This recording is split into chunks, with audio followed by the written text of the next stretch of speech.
Hello मेरे प्यारे मित्रों, क्या हाल चाल। आई होप जहाँ भी होंगे खुश होंगे, मस्त होंगे, एंजॉय कर रहे होंगे। प्यारे मित्रों को Radhe Radhe. Study power centre में सभी मित्रों का हमारे बहुत बहुत स्वागत है। मित्रों, हमने लास्ट लेक्चर में क्लास 10th की मैथ्स पढ़ी थी और 2 चैप्टर हमने कंप्लीट कर लिए। अगर वीडियो पे चैनल पे पहली बार आए हैं तो चैनल को सब्सक्राइब कर लें और शेयर भी कर दिया करें मेरे प्यारे बच्चों। और वीडियो पसंद आए तो लाइक भी कर दिया करो।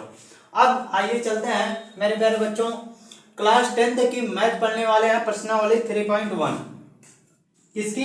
क्लास 10th की मेरे प्यारे बच्चों, क्लास 10th की। और इसमें पढ़ने वाले हैं दो चर वाले रैखिक समीकरण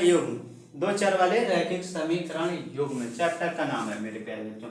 तो यहाँ पे लिख के थोड़ा समझ लेते हैं होता क्या है। दो चर वाले रैखिक समीकरण युग्म। तो मेरे प्यारे बच्चों, इसके पहले हमने पढ़ा वास्तविक संख्याएं बहुपद। फर्स्ट हमने पढ़ा वास्तविक संख्या। दूसरा हमने पढ़ा बहुपद। तीसरा पढ़ने चल रहे हैं दो चर वाले रैखिक समीकरण। मेरे प्यारे बच्चों, इसको देखने के बाद हमें समझ में आ रहा है कि कह रहा है दो चर वाले रैखिक समीकरण का युग्म। तो चर का मतलब हमारा हो गया जो बीजीय व्यंजक होते थे, हमारे कुछ चर राशि अचर राशि से मिलके बने होते थे, जो हमारा कहलाता था बहुपद। पहली बात क्लियर।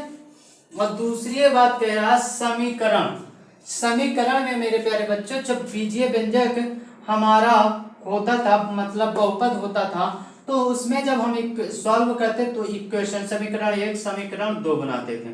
तो इसमें मेरे प्यारे बच्चों दो समीकरण निकालने होंगे या दिए रहेंगे तो उसे सॉल्व करना होगा। आइए चलते हैं। तो मेरे प्यारे बच्चों, चर का मतलब हो जाता है x और y या कोई भी a to z नंबर होगा, a to z।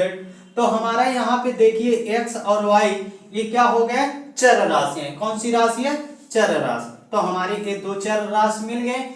अब रैखिक की बात है मेरे प्यारे बच्चों, बहुपद पर अधिकतम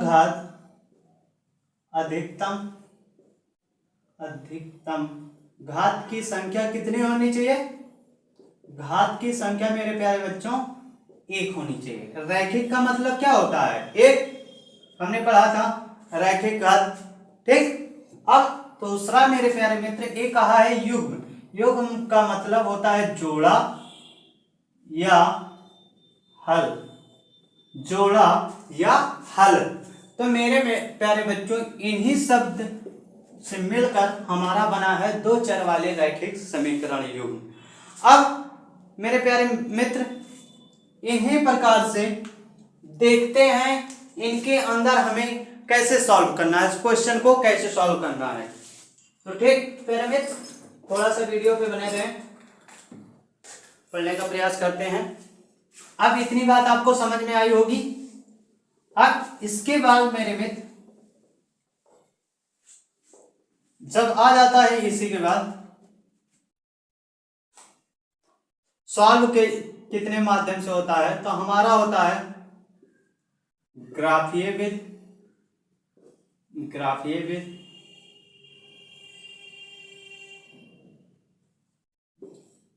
विलोपन विधि,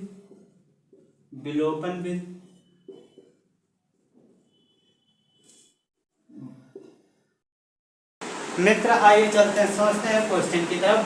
पहला क्वेश्चन कह रहा है, पहले हम ग्राफ बनाने का प्रयास करते हैं। ग्राफ हो जाएगा वर्तमान आयु। अभी देखते हैं क्वेश्चन में कौन किसकी और कह रहा है 7 वर्ष पूर्व और 3 वर्ष बाद। तो 7 वर्ष पूर्व आयु, ठीक, और 3 वर्ष बाद आयु, ठीक। ठीक, अब कौन कौन है इसमें? इसमें है आफताब, कौन है? और दूसरी है उसकी पुत्री, उसकी पुत्री।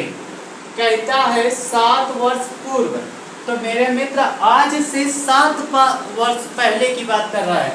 तो माना आफताब की वर्तमान आयु x, इसकी y 7 वर्ष पूर्व, तो x माइनस 7, समझ में आई? और ये क्या कह रहा है? y माइनस 7, और कह रहा 3 वर्ष बाद आफताब कह रहा, तो हो जाएगा x प्लस 3, और यहाँ पे हो जाएगा y प्लस 3। इतनी बात समझ में आई मेरे मित्र? अब सल्यूशन देख लेते हैं इसका कैसे बनेगा। तो मेरे मित्र बनेगा कैसे?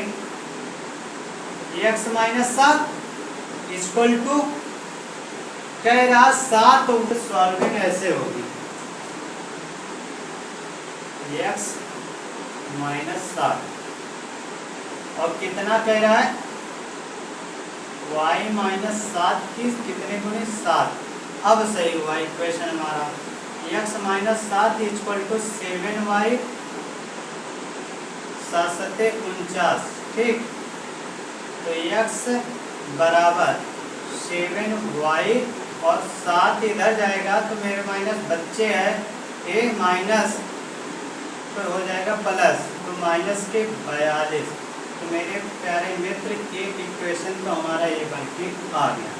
दूसरा इक्वेशन हमारा बनेगा मित्र x प्लस 3 बराबर y प्लस 3 के कितना? 3। अब x plus 3 equal to 3y plus के 3 त्रिका 9, ठीक। x बराबर 3y, 3 उधर जाएगा माइनस हो जाएगा, प्लस के 6, ठीक। इक्वेशन नंबर 2 बना। अब मेरे मित्र इसी को अब ग्राफ पे जब निरूपण करना होगा तो हम कैसे सॉल्व करेंगे? तो x बराबर 7y माइनस के 42 इक्वेशन 8। तो मेरे मित्र अगर x बराबर 0 लेने पर, कितना? x बराबर 0 लेने पर, तो हमारा हो जाएगा 0 बराबर 7y माइनस के 42, यही तो बनेगा x बराबर 0 लेने पर। तो मेरे मित्र अब अगर y की वैल्यू निकालेंगे तो माइनस 4 7, तो 7 6 42, तो y बराबर 6, तो हमारा जो अनुपात मिला 0,6 मिला, ठीक। इसी प्रकार मेरे मित्र y बराबर एक कुछ भी लेने पर, 5 लेने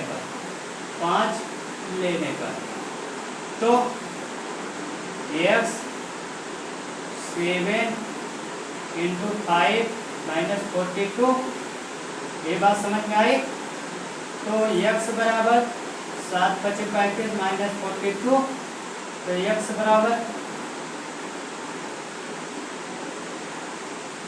12 मास से 5 है 7, यहाँ बच सकते हैं, तो हो गया हमारा माइनस के 7 है। x की वैल्यू यहाँ पे कितनी निकल के आई?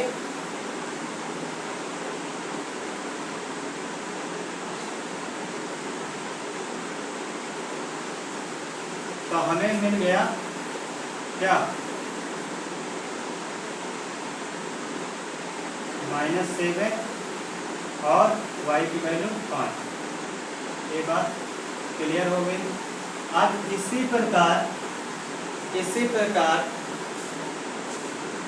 x बराबर 3y प्लस 6, x बराबर 0 ले लेते हैं, x बराबर 0 लेने पर। तो अब देखते हैं x बराबर 0 लेंगे तो इतना 0 हो जाएगा। तो मेरे में 3y = बराबर 6। तो y की वैल्यू हमें क्या मिला 6/3, y की वैल्यू मिला 2। तो हमें मिल गया 0,2।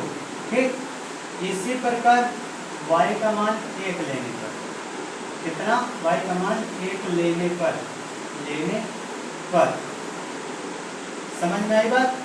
तो x की जगह पे हम लिखेंगे x बराबर 3 × 1 + 6।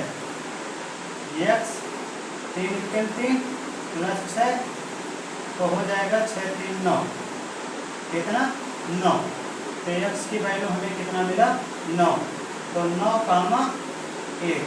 तो हमें दो बिंदु जो मिले, एक तो ए हमारा मिला, एक तो ए मिला, एक ए मिला, एक ए मिला।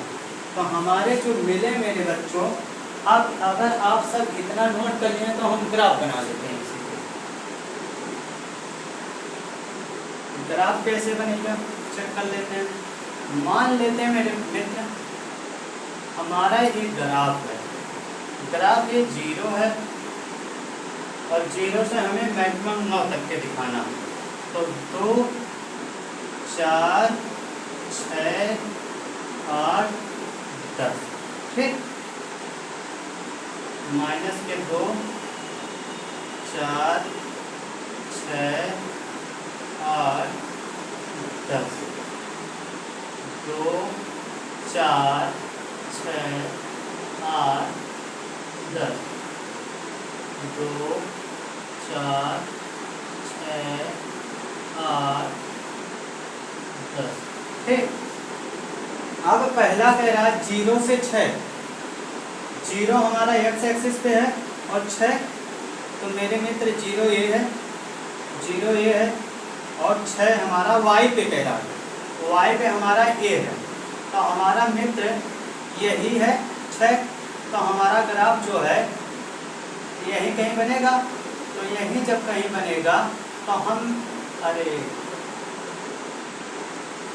6, तो मेरे मित्र 0,6 हो।